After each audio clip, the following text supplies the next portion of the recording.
નમસ્કાર મિત્રો, D farmer ચેનલમાં તમારું સ્વાગત છે। દેશ, દુનિયા અને ગુજરાતના તાજા, મોટા અને સૌથી મહત્વના સમાચાર જાણીએ તે પહેલા ચેનલમાં નવા છો તો ચેનલને જરૂરથી સબસ્ક્રાઇબ કરી લેજો। ઓછી કિંમતના કારણે 150 નાની કંપનીઓએ સ્ટીલનું ઉત્પાદન બંધ કર્યું। ઈસુદાન ગઢવી ગીર સોમનાથમાં આત્મહત્યા કરનાર ખેડૂતના પરિવારને મળ્યા, ગુજરાત સરકારને આપી સલાહ। અમરેલી જિલ્લામાં ખેતી બચાવો સત્યાગ્રહે વેગ પકડ્યો, દેવા માફી સહિતના 15 મુદ્દે ખેડૂતોનું ઉગ્ર આંદોલન। દરભંગા મધુબનની 20 બેઠકો પર એનડીએની નજર, 2020ની જીતનું પુનરાવર્તન કરવામાં વ્યસ્ત મિથિલા મિશન। જૂનાગઢ ભારતી આશ્રમના તમામ હોદ્દા પરથી મહાદેવ ભારતીને હટાવ્યા, ગઈકાલે 80 કલાકે ઈટવા ઘોડી જંગલમાંથી મળ્યા હતા। બિહારમાં મતદાન વચ્ચે નાયબ મુખ્યમંત્રી વિજય કુમાર સિન્હાના કાફલા પર હુમલો, આરજેડી પર લગાવ્યો આરોપ। રાષ્ટ્રગીત વંદે માતરમના 150 વર્ષની ઉજવણી નિમિત્તે સરકારી કચેરીઓનો સમય બદલાયો। સોમનાથથી હર હર મહાદેવના નારા સાથે કોંગ્રેસની કિસાન આક્રોશ યાત્રાનું પ્રસ્થાન દ્વારકાધીશના શરણોમાં 13મી નવેમ્બરે સમાપ્ત થશે। ઉંદરો કરી રહ્યા છે સામાચીડિયાનો શિકાર, પહેલીવાર દેખાયેલા આ દ્રશ્યથી વૈજ્ઞાનિકોમાં ડર, દુનિયામાં આવી શકે છે નવી મહામારી। મેં જાતે મતદાન કર્યું, કોઈ મત ચોરી થઈ નથી, હરિયાણાની એક મહિલાએ રાહુલ ગાંધીના દાવાનો પર્દાફાશ કર્યો। કોંગ્રેસના સાંસદ ગેનીબેન ઠાકોરે સમાજના લોકોને જ લુખ્ખા કહી પ્રહાર કર્યો। H1B વિઝાના દુરુપયોગને લઈને ભારત વિરુદ્ધ અમેરિકાની જાહેરાત, કહ્યું વિદેશીઓએ અમેરિકાના યુવાનોના સપના છીનવી લીધા। બિહારમાં બમ્પર વોટિંગે તોડ્યા તમામ રેકોર્ડ, પહેલા તબક્કામાં ઐતિહાસિક 66.66% મતદાન થયું। અહીંયા ગધેડા, ત્યાં ગધેડા, બધે ગધેડા, સારા ઘોડાઓને નથી મળી રહ્યું ઘાસ, નીતિન ગડકરીએ માર્યો ટોણ। રાજસ્થાનમાં ગુજ્જરોએ ફરી સરકારને અલ્ટિમેટમ આપ્યું, અમને 30 દિવસ આપો, નહીં તો અમને ફાસલ ચલાવવાનું ખબર પડશે, વિજય બેસલા। રોડ રસ્તાની ગુણવત્તા માટે રાજકીય અગ્રણીઓના દબાણને જવાબદાર ઠેરાવતા સાંસદ મનસુખભાઈ વસાવા। ડોનાલ્ડ ટ્રમ્પના નજીકના મિત્ર મમદાનીની જીત પર ગુસ્સે થયા, કહ્યું ઇસ્લામોનો અમેરિકા પર કબજો। બાબરાના ફુલઝર ગામે સરપંચની ચૂંટણીનું ચાલતું મન દુઃખ લોહિયાળ બન્યું, લગ્નના ફુલેકમાં કાઠી દરબાર અને પટેલ જૂથ વચ્ચે બગડાટી બોલી, એકનું મોત। ગૂગલ અવકાશમાં એઆઈ ડેટા સેન્ટર બનાવશે, સૂર્ય દ્વારા મેળવશે ઉર્જા। ગુજરાતમાં દારૂની પરમિટ લેવા માટે લોન્ચ થશે નવી મોબાઈલ એપ, પ્રવાસીઓ માટે પ્રક્રિયા બનશે અત્યંત સરળ। બાંગ્લાદેશમાં ચૂંટણી પૂર્વે હિંસા ભડકી, વિપક્ષી ઉમેદવારો પર ગોળીબાર, અન્યના ઘરોને લગાવી આગ। દુષ્કર્મ કેસના આરોપી આસારામને ગુજરાત હાઈકોર્ટે આપ્યા 6 મહિનાના વચગાળાના જામીન। ફિલિપાઇન્સમાં વાવાઝોડા કલમેગીનો તાંડવ, રાષ્ટ્રપતિએ જાહેર કરી કટોકટી, 114 લોકોના મોત। અમરેલી જિલ્લાના સાવરકુંડલામાં કમોસમી વરસાદથી રોષે ભરાયેલા ખેડૂતે 7 વીઘાની પલળેલી મગફળી સળગાવી દીધી।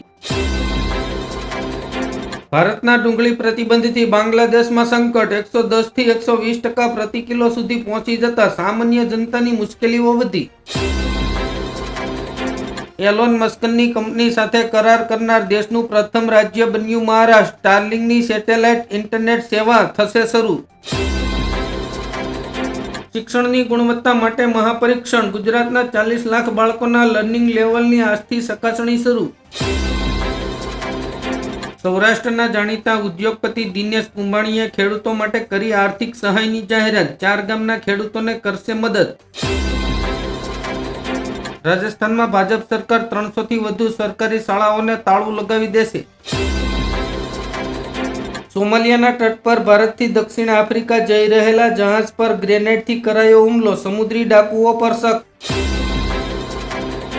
જૂનાગઢ જેલમાં અનિરુદ્ધસિંહ જાડેજાને ગેરકાયદે સગવડ અપાતી હોવાની ફરિયાદ, અન્ય જેલમાં ટ્રાન્સફર કરવાની રજૂઆત। કૃષિ મંત્રી જીતુ વાઘાણીએ કરી જાહેરાત, ખેડૂત દીઠ 125 મણ પાકની ટેકાના ભાવે કરાશે ખરીદી. કરોડોના નુકસાન સામે મળશે માત્ર 40,000ની સહાય. વળતર જાહેર થયા પછી ખેડૂતોમાં રોષ ભભૂકશે. ગુજરાતના ખેડૂતો માટે સૌથી મોટા સમાચાર. ઇતિહાસમાં ક્યારેય ન અપાયું હોય એટલું મોટું પેકેજ આપશે. માવઠાથી ગુજરાતના 16,000 ગામોની 42 લાખ એકર જમીનમાં નુકસાન થયું. વિરાટ કોહલી અને રોહિત શર્મા ટીમમાંથી બહાર. અભિષેક શર્મા ઓડીઆઈ શ્રેણીમાં રમશે. બીસીસીઆઈએ કરી મોટી જાહેરાત. મમદાનીની જીતમાં ગુજરાતીઓએ ભજવી ભૂમિકા. ન્યૂયોર્કના પ્રથમ ઇન્ડો અમેરિકન મુસ્લિમ મેયરનો રેકોર્ડ. ISIS કાબુલીમાં શાહ પીધા બાદ TTPએ પાકિસ્તાનના 1920 સૈનિકોને ફૂંકી માર્યા. અમેરિકામાં અમદાવાદ જેવી પ્લેન ક્રેશ દુર્ઘટના. ટેકઓફ થતાં જ નીચે પડ્યું કાર્ગો પ્લેન. 7ના મોત, 11 ઘાયલ. પાકિસ્તાન કિંગ જોનના દેશમાં દૂતાવાસ શરૂ કરવાની તૈયારીમાં. શું ભારતની શંકા સાચી પડશે? કોમેન્ટ કરીને જણાવજો. ભાવનગરમાં પાક નુકસાની બાદ ખેડૂતોની સાથે ભાગ્યઓએ કરી યોગ્ય વળતરની માંગ. 5 રૂપિયાની પ્રોડક્ટમાં 4 લાખનું કેસર. સલમાન ખાન સામે ભ્રામક જાહેરાતો કરવા બદલ ફરિયાદ દાખલ કરવામાં આવી. ઉડાના વિરોધમાં ખેડૂતોનો વિરોધ હવે ઉગ્ર બન્યો. આગામી 13 નવેમ્બરે હિંમતનગર બંધનું એલાન આપતા મામલો ગરમાયો. રાજકારણીઓને ભાજપના મહિલા નેતા છોકરીઓ સપ્લાય કરે છે. સપ્લાયરે કહ્યું, ધારાસભ્યો જાણે છે પણ પૂછવાની હિંમત નથી.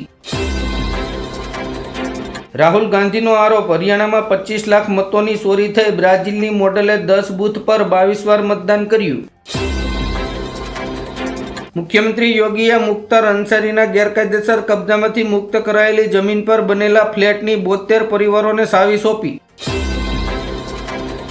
વિદેશમાં નોકરીની લાલચ આપીને બંધક બનાવી સાયબર ગુના કરવાના રેકેટનો પર્દાફાશ. પોરબંદરથી એક આરોપીની ધરપકડ કરાઈ.